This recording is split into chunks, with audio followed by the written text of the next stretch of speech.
Hello friends, welcome to my YouTube channel. তো ফিল্মি আপডেটে আরেকটা নতুন এপিসোড নিয়ে তোমাদের সামনে হাজির হলাম, যেখানে আমি ইন্ডিয়ান ফিল্ম ইন্ডাস্ট্রির বিভিন্ন আপডেট তোমাদের সাথে শেয়ার করব। তো ফার্স্ট দুটো যে ফিল্ম নিয়ে কথা বলবো বাংলা ফিল্মে, সেই দুটো ফিল্মের পোস্টার রিলিজ হয়েছে।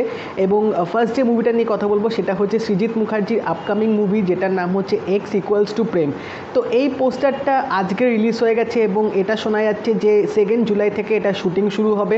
তো প্রায় অনেক দিন পর বলা যেতে পারে সৃজিত মুখার্জি আর SBF আবার তারা ইউনাইট হচ্ছে। তো এই পোস্টারটা কিন্তু বেশ একটা ইন্টারেস্টিং করেছে। এখানে আমরা দেখতে পাচ্ছি বিভিন্ন রকমের ইকুয়েশনস আছে, এখানে সলভ করা আছে, এবং যেভাবে পোস্টারটা ক্রিয়েট হয়েছে দেখে এইটুকু আমার আইডিয়া আসছে যে হয়তো একটা ইন্টেলেকচুয়াল টাইপ হয়তো লাভ স্টোরি আমরা দেখতে পাবো। মানে এরকম জিনিসটা হতে পারে যে দুটো খুব ট্যালেন্টেড বা দুটো খুব ইন্টেলেকচুয়াল অপোজিট জেন্ডার যখন একসাথে প্রেম করে তাদের লাভ স্টোরিটা কীরকম হয়, একটা ইউনিক বা একটা হাটকে হয়তো আমরা এখানে সেরকম একটা প্রেমের গল্প হয়তো দেখতে পাবো। এই ফিল্মটা কিন্তু স্টারকাস্ট বেশ ভালো আছে, যেরকম অর্জুন চক্রবর্তী, মধুরিমা বসাক, অনিন্দ্য সেনগুপ্ত। এবার দেখা যাক যে সৃজিত মুখার্জি এদেরকে নিয়ে কিভাবে আমাদের সামনে একটা নতুন রকমের একটা লাভ স্টোরি তুলে ধরে। নেক্সট আরেকটা যে বাংলা মুভি নিয়ে কথা বলবো সেটা হচ্ছে মৈনাক ভৌমিকের আপকামিং মুভি, যেটার নাম হচ্ছে 51বর্তী।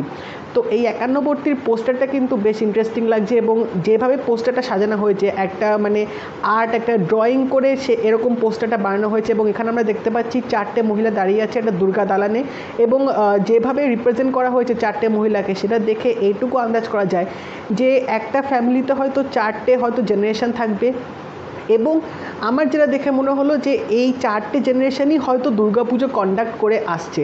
তো এবার নতুন জেনারেশন কীভাবে দুর্গাপুজো কন্ডাক্ট করে বা ওই দুর্গাপুজোর টাইমে কীরকম তাদের গল্পটা হয়, কীরকম ফ্যামিলি তাদের মানে স্টোরিটা এগোয়, সেই জিনিসটাই হয়তো আমরা এখানে দেখতে পাবো। কিছুটা হয়তো উইমেন এম্পাওয়ারমেন্ট ভাইবস হয়তো এই ফিল্মটা থাকতে পারে, যেটা আমার পোস্টারটা দেখে মনে হচ্ছে।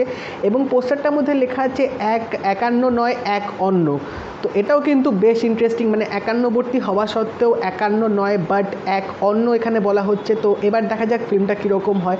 স্টারকাস্ট কিন্তু বেশ ভালো আছে। তো মৈনাক ভূমিকা ফিল্ম মানেই কিন্তু একটা ফ্যামিলি ড্রামা হয়, যেখানে অনেক কিছু বেশ কন্টেন্ট থাকে যেগুলো তোমরা রিলেট করতে পারো, এবং ফিল্মগুলো কিন্তু বেশ ভালো হয়। তো এবার দেখা যাক এই ফিল্মটা কীরকম হয়। বাট পোস্টারটা দেখে কিন্তু বোঝা যাচ্ছে যে একটা দুর্গাপুজোর ফিল কিন্তু পুরো সিনেমাটার মধ্যেই থাকবে। নেক্সট যে নিউজটা দেবো সেটা হচ্ছে দেবকে নিয়ে। তো কিছুদিন আগে দেব এন্টারটেনমেন্ট ভেঞ্চার্সে 4 বছর কমপ্লিট করলো, এবং তারা একটা স্পেশাল ভিডিও ছেড়েছিল যেখানে তাদের প্রোডাকশন হাউস থেকে যে আপকামিং মুভিসগুলো আসছে সেগুলোর নাম তারা লাস্টে ছেড়েছিল। এবং তারপরে দেওয়া ছিল যে দুটো আনটাইটেল ফিল্মসও কিন্তু আসতে চলেছে। তো কি সেই দুটো আনটাইটেল ফিল্মস, তার মধ্যে আমার একটা যেটা মনে হয় সেটা হচ্ছে যেটা দেবের একটা আপকামিং ফিল্ম আছে খেলাঘর, যেটার মধ্যে পাওলি দাম আছে এবং শ্রাবন্তী আছে। সেই ফিল্মটা হয়তো দেব এন্টারটেনমেন্ট ভেঞ্চার্সের আন্ডারে হতে পারে, যদিও বা নামটা এখনও অবধি অফিসিয়াল হয়নি যতদূর আমার মনে হয়। নেক্সট আরেকটা কি আনটাইটেল ফিল্ম আসতে পারে সেটা নিয়ে একটা কনফিউশন হচ্ছে, কারণ কিছুদিন আগে আমরা শুনতে পেয়েছিলাম যে দেব আর প্রসেনজিৎ হয়তো একসাথে তারা একটা ফিল্ম করতে পারে, এরকমই কিন্তু খবর শোনা যাচ্ছিল। তো সেই ফিল্মটা হবে নাকি অন্য ধরনের আমরা একটা কোনো ফিল্ম দেখতে পাবো, বা হয়তো একটা মাস কমার্শিয়াল অ্যাকশন মুভি হয়তো আমরা পেতে পারি, সেটা এখনও অবধি কোনো আপডেট আসেনি। এবং যে দুটো আনটাইটেল ফিল্ম অ্যানাউন্স হওয়ার কথা আছে সেটাও আসলে হয়তো বোঝা যাবে যে যেটা আমি প্রেডিক্ট করলাম সেটা হবে নাকি আরও দুটো নতুন ফিল্ম দেব এন্টারটেনমেন্ট ভেঞ্চার্সের আন্ডারে হতে চলেছে। লাস্ট যে আপডেটটা দেবো সেটা হচ্ছে, তো আজকে সকালে একটা অফিসিয়াল কনফার্মেশন এসে গেছে, সেটা হচ্ছে তেলেগু ফিল্ম নান্ধি, যেটা এই বছর রিলিজ হয়েছিল, সেটার একটা রিমেক হচ্ছে বলিউডে। এবং এটা রিমেক রাইটস কিনেছে হচ্ছে অজয় দেবগান। তো অজয় দেবগান সাথে দিল রাজু, তারা দুজনে মিলে এই ফিল্মটা বলিউডে রিমেক করতে চলেছে। কিন্তু এখন অবধি স্টারকাস্ট কী হবে সেগুলো কিন্তু কনফার্ম করা হয়নি।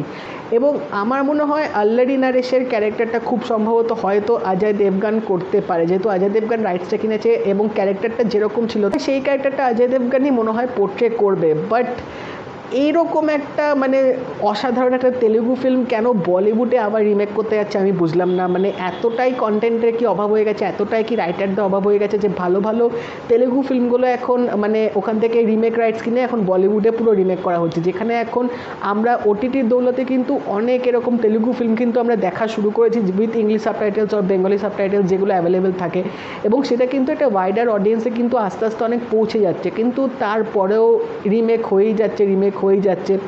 এবার দেখা যাক এই ফিল্মটার রিমেকটা কীরকম হয়। বাট যারা তোমরা নন্দী দেখেছো তোমরা জানো যে ফিল্মটা কীরকম ছিল, কীরকম একটা গা কাটা দেওয়ার মতো ফিল্মটা করেছিল। তো সেই এক্স্যাক্ট ফিলটা এই রিমেক ফিল্মটা কতটা করতে পারবে সেটাই দেখার ব্যাপার।